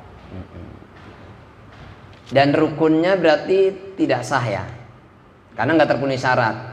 Secara otomatis dianggap tidak mengerjakan rukun sholat. Nah, berarti sama saja sholatnya batal. Nah, cuma pengistilahan aja. Apa namanya, mualah mah yang satu nganggapnya rukun sholat, tapi yang satu mengistilahkannya itu bukan rukun sholat tapi syartun lirukni saja begitu. Ya, silakan. Cuma saya bingung itu bedanya apa antara rukun dan syarat. Toh kedua sama-sama mempengaruhi tidak sah sholat. Ya. Contoh seperti ini. Tumaninah, kenapa tidak dijadikan syaratun di sujud, syaratun fi rukun? Kenapa dijadikan rukun sendiri? Seperti halnya mualah adalah syaratun di rukni. Jadi kan kita tidak bisa membedakan mana ini syarat, mana ini kategori rukun. Atau kenapa dikategorikan syarat tidak rukun? Kalau seandainya tadi syaratun di rukni, kan bisa kan di tumaninah syaratun di sujud. Tumaninah syaratun fi rukun, itu bisa. Tapi kenapa tumaninah justru menjadikan rukun itu sendiri? Saya jawab. Ya. Pertanyaan lain. Ya. Sahabat saya masih banyak. Ini saya punya suudon. Ini persaingan, contohnya persaingan saya dengan Pak Jai. Saya tidak mau menggunakan istilah dari Ya. Mualah ini saya nggak bilang itu rukun. istilah lain. Iya. Kayaknya begitu. Ayah. Sebenarnya gini Pak Ki, seakan kan ini nggak ada bedanya. Iya. Jadinya rukun-rukun juga, kan Iya. boleh ditinggal. Ya. Cuman ketika ada bahasa syarat, satu lirukni, ya kita kan sama tahu kalau syarat itu kan maqoblah wake. Kalau rukun itu kan mafil wake, gitu. Yang ada di dalam keadaan itu sendiri. Kalau syarat kan di luar daripada pekerjaan itu. Gitu. Nah, ketika rukun dengan satu lirukni sama, nah ini kenapa mesti ada kalau sama? Gitu. Itu kan sama saja istilahnya. Terus masalah buat Anda pembedaan istilahnya? Ya masalah. Oh, masalah. Sabar kamu dari sabar. Saya tahu sih Andi. Sebenarnya sih nggak masalah, cuma ingin saya permasalahkan ini. Oh gitu. Ya, Anda bisa bertanya langsung dengan cara istikharah, salat hajat, bertanya, semoga mu'alif kemudian akan memberikan alasan mereka, memberikan istilah yang berbeda. Atau bahasa ringkasnya, paling nggak kan yang kita ketahui ada syarat, ada rukun, ada sunnah. Kalau bukan rukun ya syarat, kalau bukan syarat ya sunnah. Ya. Ini kan di depan dikatakan bahwa mualah itu rukun. Nah, sedangkan kalau tamat misalnya, oh bukan rukun tapi sunnah, itu kan lebih jelas. Oh bukan rukun tapi syarat, itu kan lebih jelas. Baik, jadi sekali lagi yang bisa disampaikan oleh kami sebagai mubayyin, kesimpulannya adalah ini hanya pada tataran istilah. Maka tadi kami sampaikan ini serupa tapi tak sama. Serupa dalam hal ini penentu keabsahan sholat, tak samanya adalah dalam penggunaan istilah, termnya gitu. Kalau yang satu mualah itu dianggap rukun, sehingga rukun sholat kata beliau yang berpendapat ini jadi berapa? 18 ya. Sementara kalau mu'tamad berpendapat itu tidak dicantumkan dalam rukun sholat karena dia punya istilah sendiri, syartun li rukni. Adapun alasannya mengapa ada pembedaan istilah gitu, itu kami belum bisa jawab. Begitu. Nah, mungkin sebagai petunjuk saja, karena yang berpendapat mualah adalah rukun sholat, itu dikatakan dalam kitab Sittin Mas'alah. Jadi mungkin bisa murojaah ulang. Kebetulan saya kitabnya kan nggak punya ya, begitu, Sittin Mas'alah. Jadi mungkin ada yang bisa menelusuri asal muasal pendapat itu, yaitu mualah dikatakan sebagai rukun sholat. Jadi gitu ya Ustaz Imam ya. Kami belum bisa menambahkan. Nggih, monggo. Tadi sudah disampaikan oleh Ustaz Imam, Ustaz Ika. Jadi kita kembalikan kepada definisi apa itu syarat, apa itu rukun. Kalau sepengetahuan saya kan yang namanya syarat kan sesuatu yang ada di luar ibadah, bukan zatul ibadah. Kalau rukun itu zatul ibadah. Contoh yang gampang, wudu adalah syarat untuk sholat. Wudu kan bukan bagian daripada sholat. Kemudian untuk mualah, kenapa mualah itu diperdebatkan apa masuk rukun, apa masuk syarat? Masalahnya karena di ketentuan menjadi sahnya sholat ya mualah. Kalau dikatakan syarat, mualah tempatnya di dalam sholat, cuma nggak kelihatan aja. Kalau zatul ibadah kan kelihatan dong, kelihatan sujud lah, ruku itu dan sebagainya, itu zatul ibadah. Kalau selain yang di luar zatul ibadah, zatul sholat, yaitu namanya syarat. Ya mungkin itu ya kembali ke ini, jadi perbedaan istilah aja. Mungkin itu saja. Terima kasih. Baik, kesimpulannya terakhir ya tadi menurut Kiai bahwasanya syaratul ruknin apa tadi apa namanya? Mualah termasuk syaratul ruknin yang dimana sebagai zat ya, zat dari sholat tersebut, makanya tetap digolongkan sebagai arkan ya, arkan sholat. Tidak disendirikan sebagai rukun sholat ya. Kemudian untuk yang hay'ah liniyah ya, hay'ah mungkin bisa diartikan proses niat iya. Proses niat atau ketentuan satu niat. Jadi niat terus ketentuannya ya mubahalah. Ya baik, jadi kami mengulang lagi apa yang bisa menjadi jawaban dari pertanyaan. Intinya Qarnun niat bitakbir, membarengkan niat ketika takbiratul ihram, yang ulama satunya menjadikan itu rukun sholat tersendiri sehingga jumlahnya jadi berapa itu tadi? 15. Tapi yang muktamad mengatakan qarnun niat bitakbir, membarengkan niat yang itu bukan rukun, itu memang keadaan untuk niat, mahiyatulin niat. Makanya ketika niat kan ada qarnu tadi tuh. Dalam niat itu ada qarnu niat bitakbir. Jadi intinya membarengkan niat dengan takbiratul ihram itu bukan rukun sholat, tapi merupakan hayat dari niat itu sendiri. Itu aja keadaan mahiyah kan itu ya, hayat gitu ya, bentuk si dari niat itu tersendiri, niat itu sendiri begitu.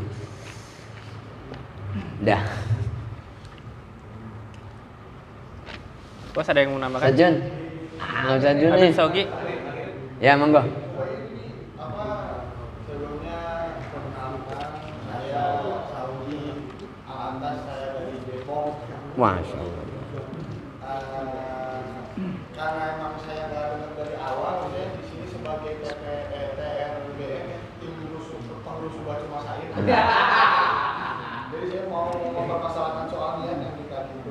Saya bukan mau mempermasalahkan soal niat dibarengi dengan takbirnya itu. Saya mau mempertanyakan apa hukumnya niat sholat tapi buat sebulan. Niat sholat Buat seminggu misalnya. Soalnya bangun lagi lebih salah Rabu, wal Khamis, wal Jumat. Itu hukumnya. Apa hukumnya? Kalau puasa kan bisa tuh.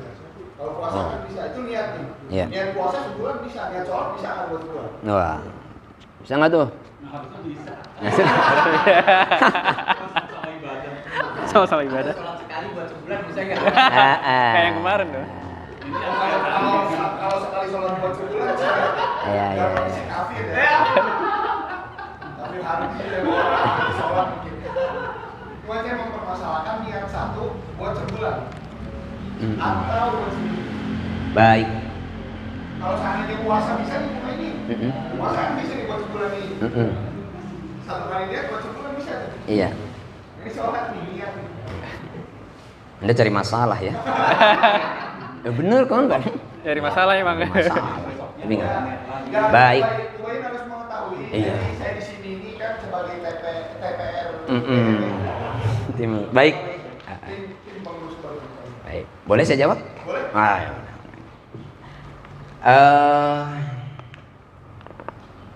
Diawali dengan definisi niat. Ya. Wa aman niyatu faya qasdu syai'i muqtarinan boleh, muqtaronan boleh bi fi'lihi wa mahalluha al-qalbu. Nah, niat itu kesengajaan dalam hati kita terhadap sesuatu. Nah, di sini kata kuncinya muqtarinan bi fi'lihi. Jadi atau muqtaranan bi fi'lihi. Ketika hari itu Anda sholat di hari Rebo, maka niat yang Anda lakukan ya hanya berlaku untuk sholat di hari itu, misalkan duhur hari Rebo. Sebab apa? Niat yang usholi fardo atau talafutnya itu dan niat yang dilakukan dalam hati ketika sholat duhur di hari Rebo, ya hanya itu yang berlaku karena memang itu yang dimuktarinan bi fi'lihi, gitu ya. Adapun nanti untuk yang duhur hari Kamis, ya mesti niat lagi. Nggak bisa pakai niat yang dilakukan di duhur hari Rebo. Itu yang bisa saya pahami mengambil dari kata-kata muqtaronan bi fi'li. Maaf ini Mubayin. Kan tadi Mubayin ada yang itu soal makanan di fi'li ya. Terus apa kabarnya sama niat puasa? Nah, berbeda dengan puasa, makanya ada yang mengatakan itu bukan niat sejatinya, tapi azm. Kepengenan. Nah, gitu. Berarti Mubayin secara tidak sengaja mengatakan apa Imam Maliki keinginan. Oh, itu Anda yang menyimpulkan. Oh, boleh nih main cakek-cakekan boleh. Ini masalahnya di syuting, jadi saya nggak bisa keluar ya ininya nih. Ya udah. Jadi kalau untuk penyanggahan berikutnya saya meresponnya, maka dalam masalah niat puasa ada ikhtilaf ulama bahwa sejatinya itu bukan niat tapi azmun, karena memang definisi pokok niat kuncinya adalah di muqtaronan bi fi'lihi. Ya pengen ya dilakonin, kepengen sembari ngelakonin gitu. Sementara puasa kan niatnya jam 3 padahal belum akhirnya puasa, tapi udah niat. Makanya ada yang mengatakan itu azmun ya. Tuh itu aja Bib, dah.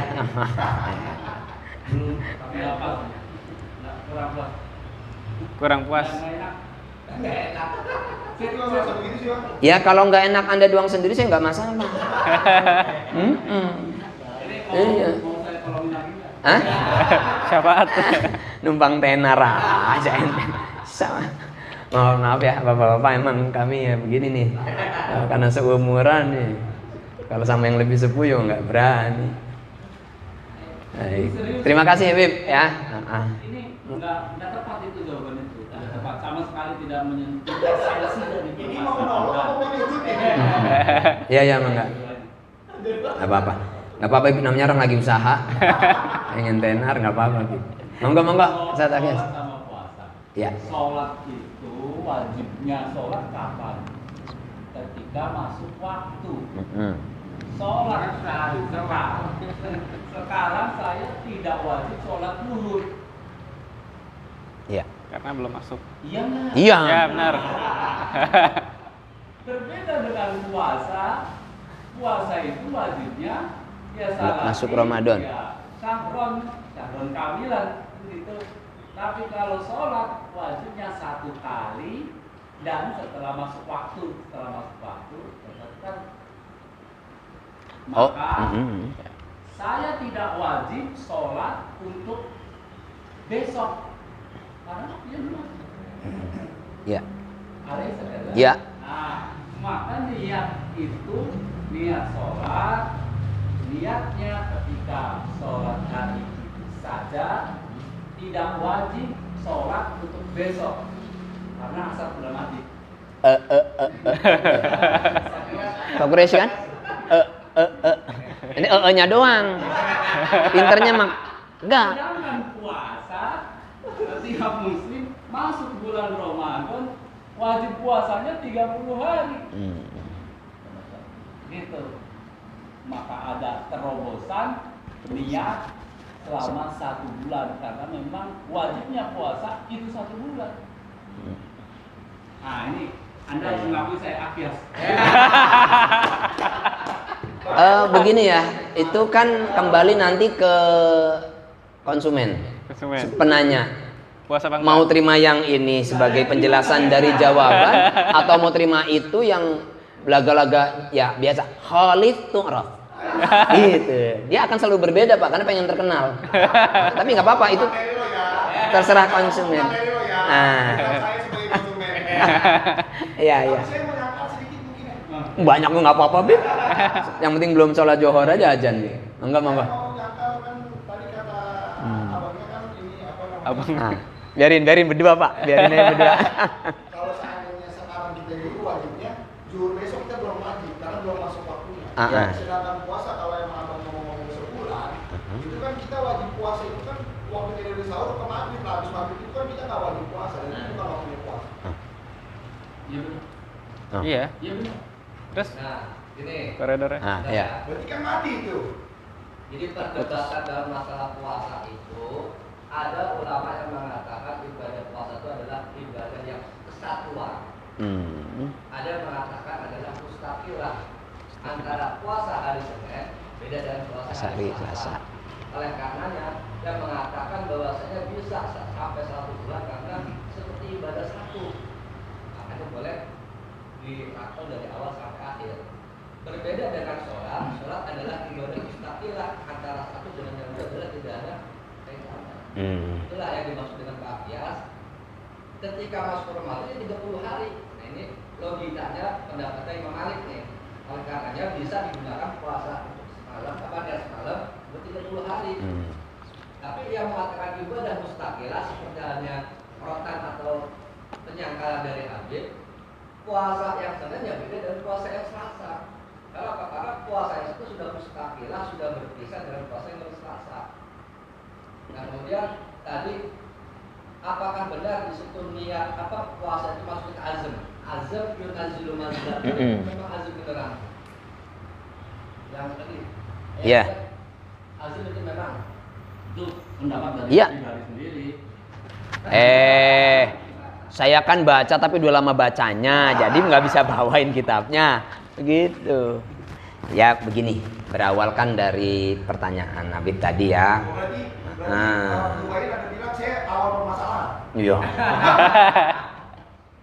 Kemudian saya menjawab ya secukup yang memang nanti puas atau tidak Habib dengan jawaban saya. Yang kesimpulannya bahwa nggak bisa kita sholat duhur hari Rebo, udah ntar juga niat sholat duhur buat hari Kamis, Jumat, Sabtu, Minggu. Karena saya berpendapat berdasarkan definisi niat, yang namanya niat ya kepengen sekaligus ngelakonin. Maka niat sholat duhur di hari Rebo ya hanya untuk duhur hari itu. Tidak bisa kemudian kita niat sekalian buat duhurnya Kamis, duhurnya Jumat, kan begitu. Dah. Itu kan sebenarnya udah cukup, cuma emang ya mau bikin rusuh ya nggak apa-apa sih, mau nambahin juga nggak apa-apa gitu. Nah kemudian tadi kan puasa, itu kalau puasa boleh. Nah saya mengajukan pendapat yang mengatakan bahwa sejatinya dia tidak disebut niat puasa itu, karena memang antara qasdu, keinginan berpuasa itu enggak bareng dilakonin. Nah, karena memang umumnya kayak kita kan pasti puasa sebelum niat kan sebelum adzan ya. Begitu. Artinya ketika dia jadi sebenarnya gini, niat sama azam sama-sama qasdu. Ya, sama-sama ada kepengenan dalam dorongan dalam hati, kepengenan. Cuma kalau udah dibarengi dengan pekerjaannya disebutnya niat, tapi kalau belum dinamakan azam. Nah itulah kemudian yang mengatakan ulama berpendapat, nah kalau puasa sejatinya bukan niat itu tapi azam. Karena tadi bedanya muqtaranan bi fi'lihinya, nggak langsung dilakonin kan ya Pak. Bapak kan sahur jam 3, kadang jam 3:30 juga masih ngerokok, udah sahur nih, ya kan? Tapi belum puasa kan? Nanti puasanya setelah masuknya adzan subuh, gitu ya. Itu aja Ustaz Imam. Jadi ya cuma saya belum bawakan ibaratnya ya. Ya tapi itu rasanya familiar di kita ya. Ya. Alhamdulillah baik, berarti masalah muqtaranan bi fi'li clear ya. Muqtaranan ya. Ya kalau Anda tanya Pak Ustadz Akyas itu tergantung dia. Tergantung dia. Iya, dia puas ya sudah. Kalau dia enggak ya enggak. Ya. Jadi terserah Habib ya tadi jawaban saya atau jawaban Pak Ustadz Akyas itu silakan. Mungkin ada satu lagi. Ada satu lagi. Bentar Bib, lihat jam dulu ya.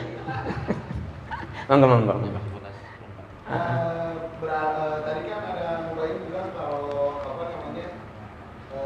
niat itu ibadah kan habis itu dilakukan. Habis niat sambil dikerjain ya. Berarti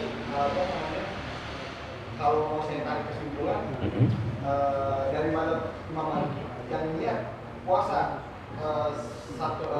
niat 1 kali untuk sebulan itu tidak dianjurkan.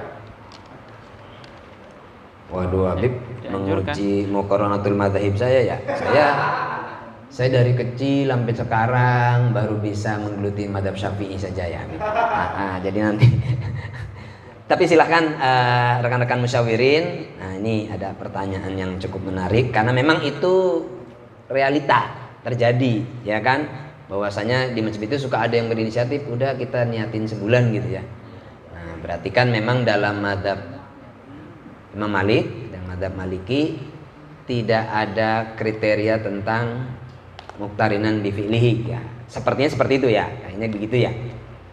Monggo yang mungkin ada untuk menambah wawasan tentang persoalan ini sih kami persilakan.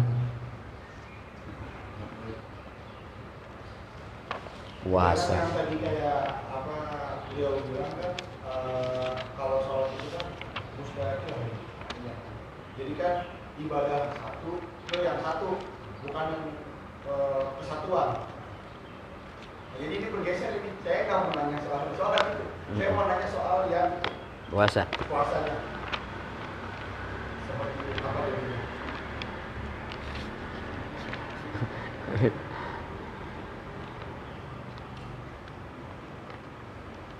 Jadi pertanyaannya, berarti dalam mazhab Maliki yang membolehkan niat puasa sekali untuk sebulan penuh, maka sepertinya, ya saya kan nggak bisa memastikan, belum bisa memastikan, sepertinya tidak berlaku definisi qasdus syai'i muqtaranan bi fi'li, ya kan begitu? Dan itu, ya kan? Dan pertanyaannya, begitu kan? Berarti mazhab Maliki tidak memberlakukan definisi itu, gitu ya? Itu pertanyaannya bapak-bapak hadirin. Jawabannya silahkan bisa sekarang. Kalau enggak ya setelah majelis ini ditutup. Ini saya masih banyak jawaban. Oh ya boleh. Ya, siap. Ayo. Itu adanya di kaidah fikih. Ada di kaidah fikih di bab niat. Nah, di bab niat kemudian ada waktu niat. Ada tentang waktu niat itu yang berbeda-beda, tetapi tetap berbeda dengan satu ibadah dengan yang lainnya.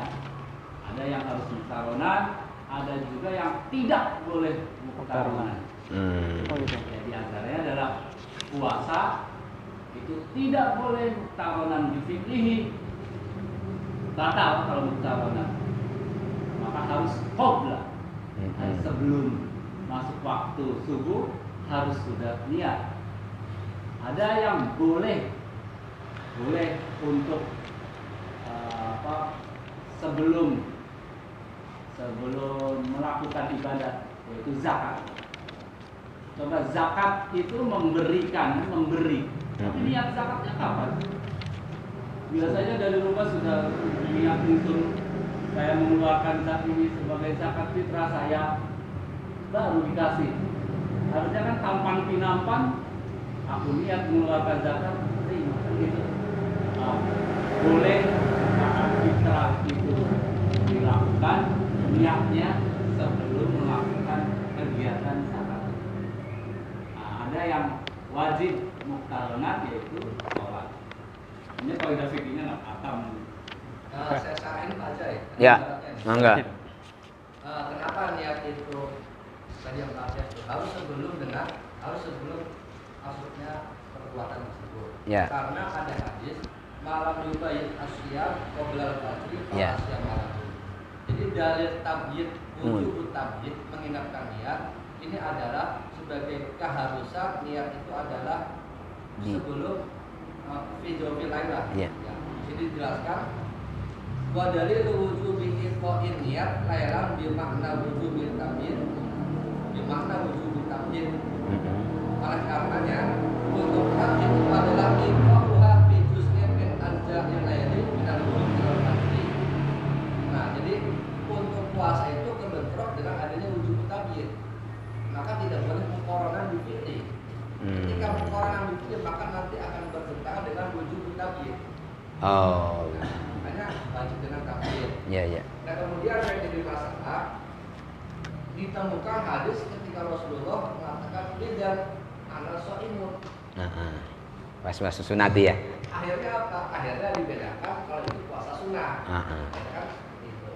Jadi antara kenapa tidak boleh pas dengan muqtaran wujud, karena nanti kebentrok dengan adanya wujud tabyid. Ya, begitu. Bapak-bapak hadirin musyawirin sekalian. Ya kayaknya pulang dari sini dosa-dosa kita mau kubahin banyak ya.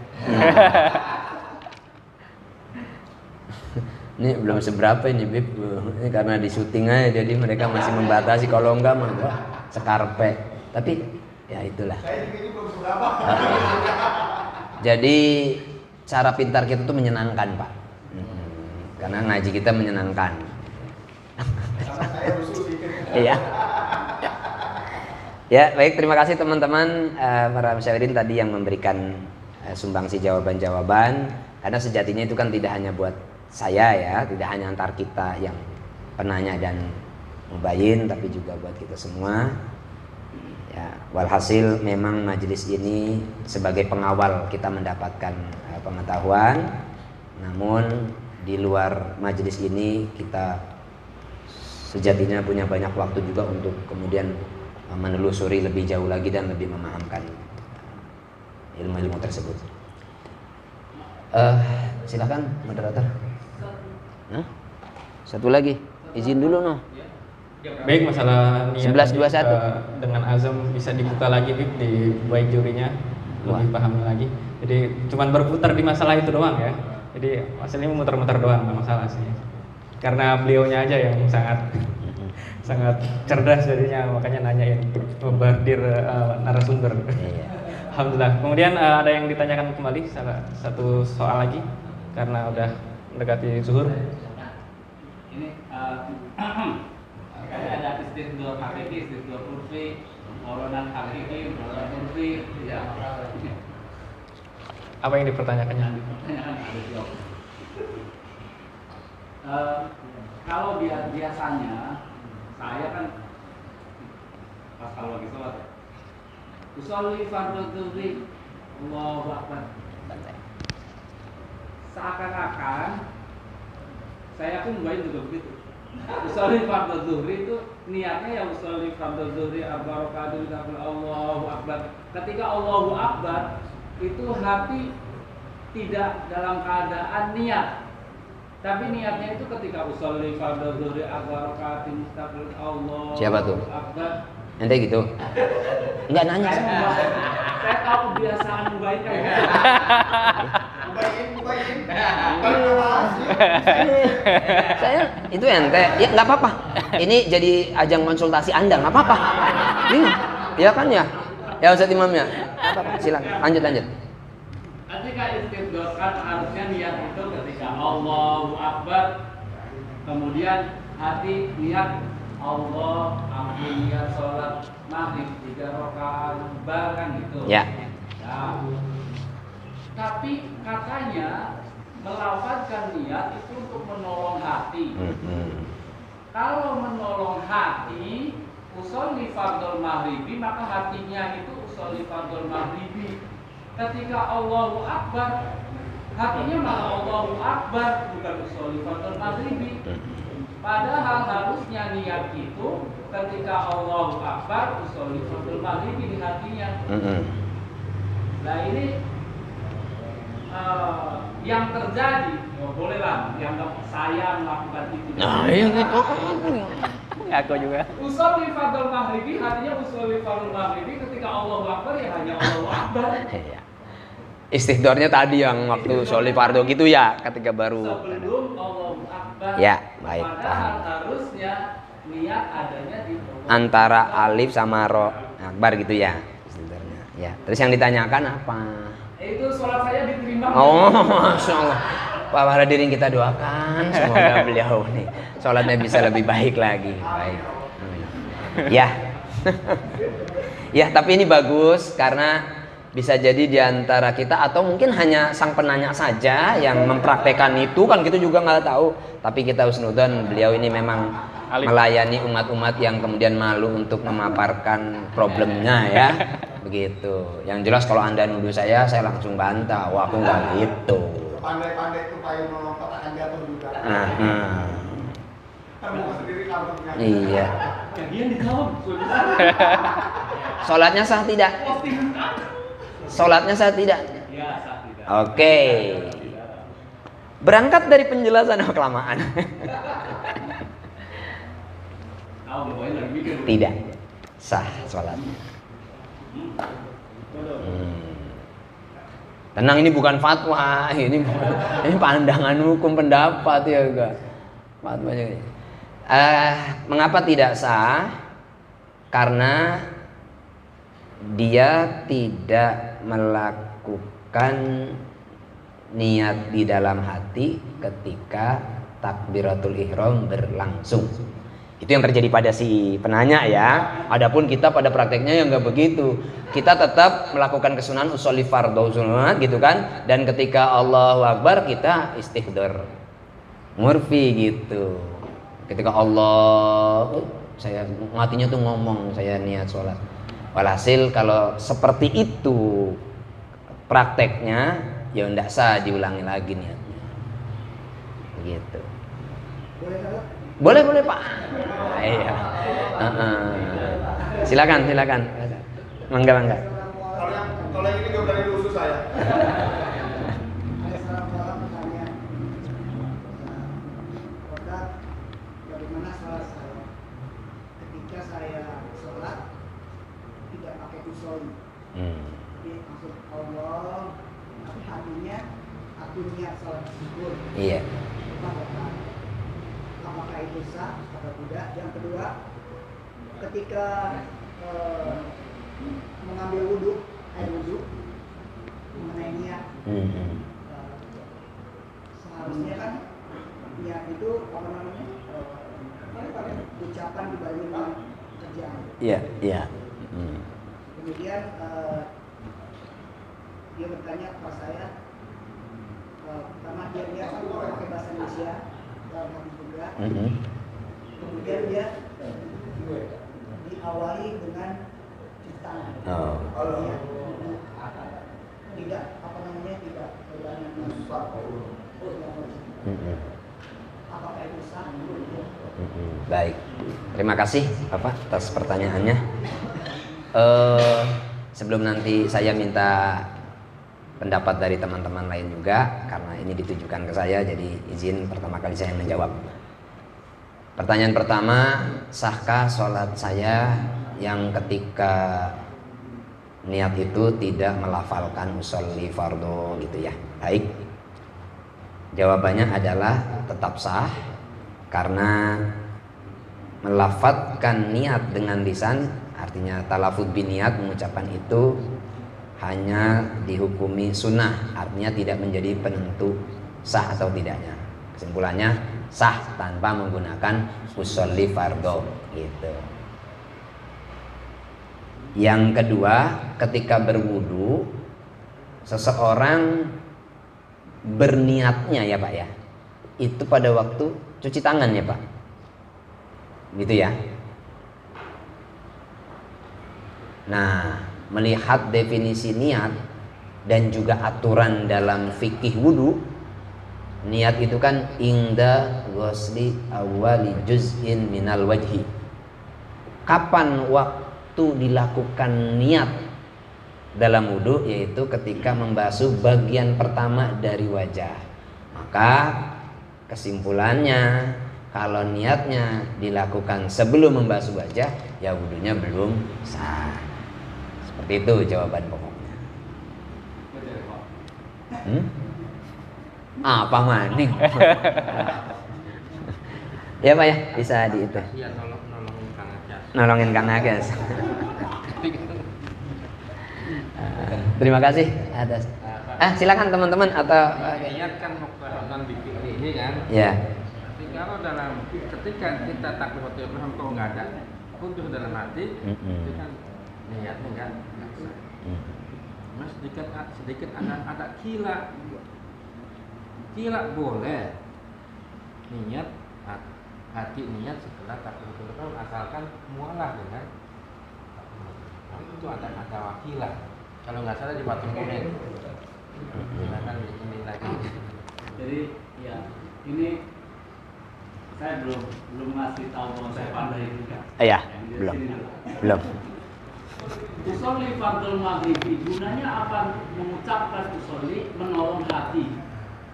Gunanya usolli adalah menolong hati.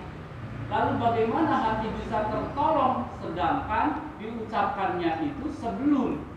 Dan ketika Allahu Akbar, apakah hati bisa usolli fardul maghribi sedangkan niat Allahu Akbar lidahnya bunyinya lafaz lain? Ya saya mah bisa. Saya bisa. Jadi gini loh ya.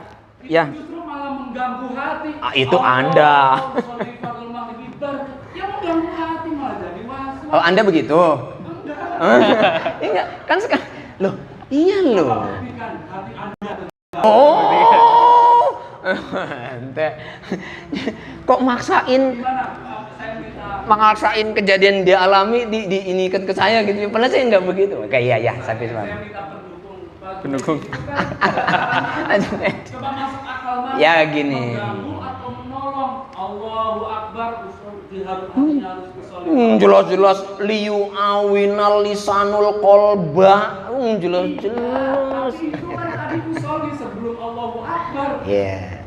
Ketika Allahu Akbar di hatinya harus aku niat sholat, lidahnya Allahu Akbar, yang malah membingungkan, kontradiksi. Dilatih. Bukan kontrasepsi. Dilatih. Bisa. Tapi yang disebut sama beliau ini nggak masuk soal hukum gerak tubuh. Aduh, ini saya jadi dokter. Manusia itu bisa berbicara dalam satu waktu. Hati berbicara, mulut pun berbicara. Jadi kalau seandainya beliau bertanya begitu, ya saya menyangkal. Saya biasanya hati bicara, mulut berdusta. Baik. Yang itu yang disampaikan Ustadz Akyas itu kan memang fakta yang nggak bisa dihindari, realita yang kemungkinan terjadi begitu. Cuma kan masalahnya dia kayaknya maksain itu pasti itu Anda tuh banyak ya. Ini saya makanya Anda konsultasi ya dengan masalah pribadi Anda nih, kan begitu. Maka saran saya latih ya, agar ketika Allahu Akbar hati Anda bisa istiqdor gitu ya.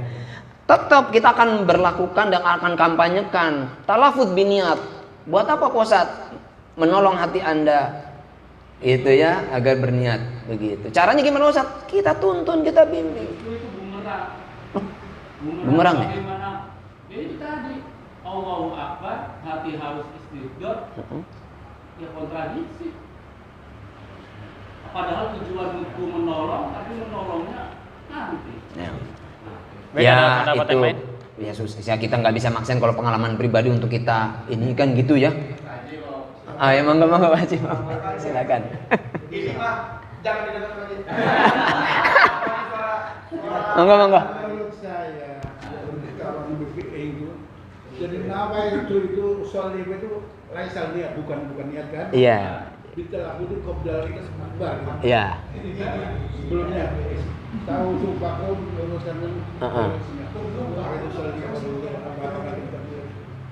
imaman Allah itu nawa itu niatnya saya secara sholat jadi imam bar selesai. Iya. Jadi talafut itu jadi bukan di hati, jadi melafazkan itu di luar. Jadi sebelum Allahu Akbar kita udah nawaitu sholli wa qudu barakatin imaman lillahi ta'ala Allahu Akbar. Kira-kira begitu saya gitu. Iya. Laksanakan dan saya lakukan gitu. Ungkapan berpilih gitu. Jadi kok talafut itu qabla Allah takbir niat mutaronan begitu. Allahu Akbar. Baik. Menurut Pak Kias itu bermasalah nggak? Aman. Nggak apa-apa ya Pak ya, namanya pendapat ya kita. Itu kan yang seharusnya. Alhamdulillah. Sahnya terjadi harus kayak gitu. Nggak seperti yang Anda alami ya? Tapi saya kasih tahu. Iya, oke. Di Fawaidul Janiyahnya Syekh Yasin Padang. Itu Imam Ghazali ubaila al-aidat takbir. Boleh karena melihat orang-orang awam seperti Bayu ini sulit itu cuma kira. Iya, tapi itu maksud untuk menolong. Boleh cuma karena susahnya sulit istiqdor menyebabkan nanti bisa was-was. Maka daripada was-was tadi udah nggak apa-apa, yaitu kubaila atau buaidah takbir itu di Fawaid Janiyah. Baik. Terima kasih. Jadi Pak, satu kuncinya acara kita saja tidak kita akui dia lumayan. Selesai nih Pak. Kalau enggak terus lagi. Oh belum.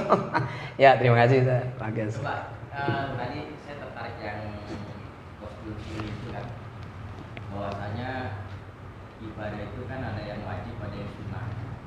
Yang wajib kan harus ada 3 unsur. Cuma ya kostum fikih, ta'yin dan syariah. Ya. Tapi kalau yang sunnah cukup 2 aja. Kostum fikih dengan ta'yin. Tadi kan yang ditanyakan usul itu kostum fikih, gitu kan? Kostum fikih yang bukan talafut, yang ada di dalam hati. Tadi kan Mubayyin menjelaskan kalau nggak ada kostum fikih ya berarti nggak ada sah, gitu. Itu kostum fikih yang ada di dalam hati. Kalau talafut niat itu kan sunnah. Iya benar. Kan tadi kan yang diutarakan di Ruki itu bahwa ada pendapat yang di AA bahwasanya postur fili itu nggak usah. Nah itu postur fili, takyin dan tarbiyah itu nggak usah, atau hanya postur fili saja. Enggak, dan itu putul qalbinya itu bisa kubela atau bukan. Jadi sebelum takbir ataupun setelah takbir sedikit. Walaupun kalau postur filinya tetap wajib kepada sama pakai tarbiyahnya. Ya, Mam. Nah itu sebenarnya kita nggak usah, tadi kan dari Pak Yudi ini apa? Kalau seandainya Pak Ambayan itu klik, sebenarnya di sini itu sudah bisa dijawab. Hari ini masalah ini ya, ini kalau saya bahas ini berarti saya kategorikan ada 4. Yang pertama muqaranah hakiki wasdidor hakiki. Yang kedua muqaranah urfi wasdidor urfi. Yang ketiga muqaranah hakiki ba'dal istidor hakiki. Yang keempat muqaranah urfi ba'dal istidor urfi. Nah, gambaran yang paling berat ya, yang muqaranah hakiki wasdidor hakiki. Itu ketika kita Allah Akbar, dari Allah sampai Akbar itu harus membayangkan semua rukun sholat. Ya. Yang paling berat itu. Nah, ketika yang paling ringan, yang muqaranah urfi ba'dal istidoril urfi, itu nggak mesti harus bayangin ketika Allah sampai Allahu Akbar selesai Akbar, nggak perlu membayangkan sedetail rukun-rukun sholat. Yang cukup sholat cukup selesai.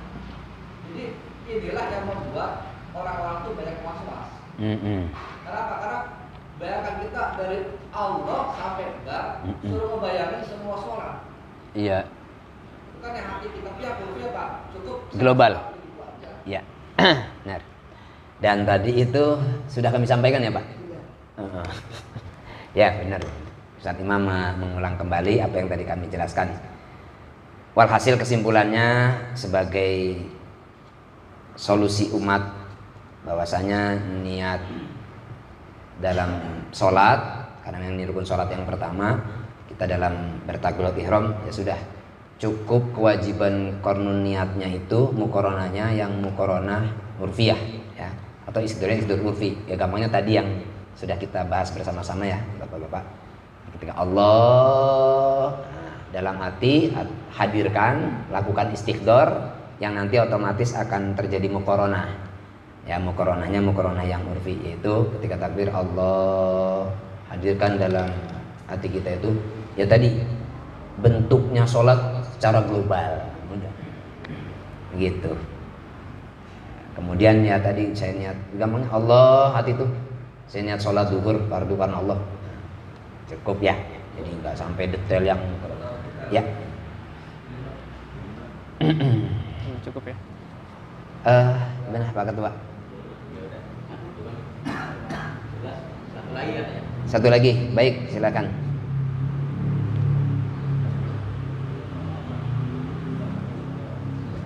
Baik, satu lagi dari kubu sebelah kiri bisa lenturkan pertanyaan. Oh ya, Ustaz Junet ini kurang salah sehat. satu master kita juga, master Basul Masa kita. Monggo silahkan yang jadi mau Mubayyin, bertanya. saya tarik kesimpulan, saya sama Bang Kias ini partner.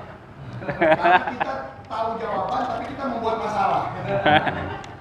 Bukan begitu Bang Kias? Nanti nggak apa-apa. Iya.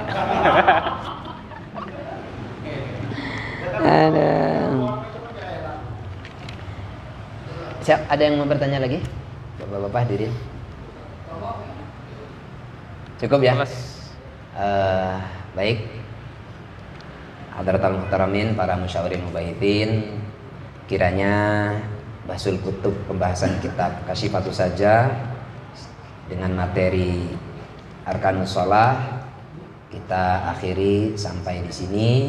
Dari kami selaku mubayyin, pertama menghaturkan terima kasih jazakumullah khairan jaza atas segala perhatian, atensi. Sekalian doa penutup Pak. Doa penutup. Dan juga permohonan maaf karena ada hal-hal yang pasti kurang berkenan dalam membawakan bahsu pada kesempatan hari ini. Demikian dari saya, kurang lebihnya mohon maaf. Adzanallah wa iyyakum ajmain. Assalamualaikum warahmatullahi wabarakatuh. Saya kembalikan kepada moderator. Alhamdulillah pembahasan kita telah selesai. Mudah-mudahan bisa manfaat untuk kita semua dan orang-orang sekitar kita. Amin ya rabbal alamin. Kemudian untuk terakhir kali sebelum kita tutup ya, ada sambutan dan sekaligus doa penutup majelis kita kali ini. Sebagai MC kami mohon undur diri. Mohon maaf apabila ada kekurangan. Assalamualaikum warahmatullahi wabarakatuh.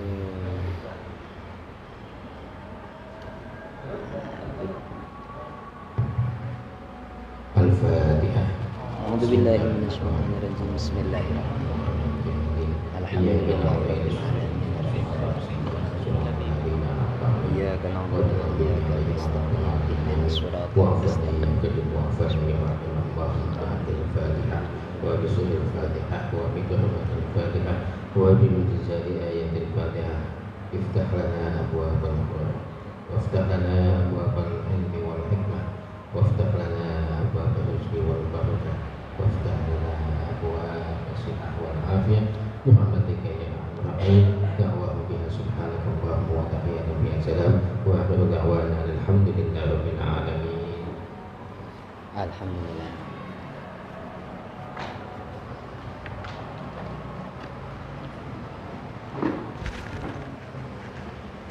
Adzan ya? Bener, adzan ya?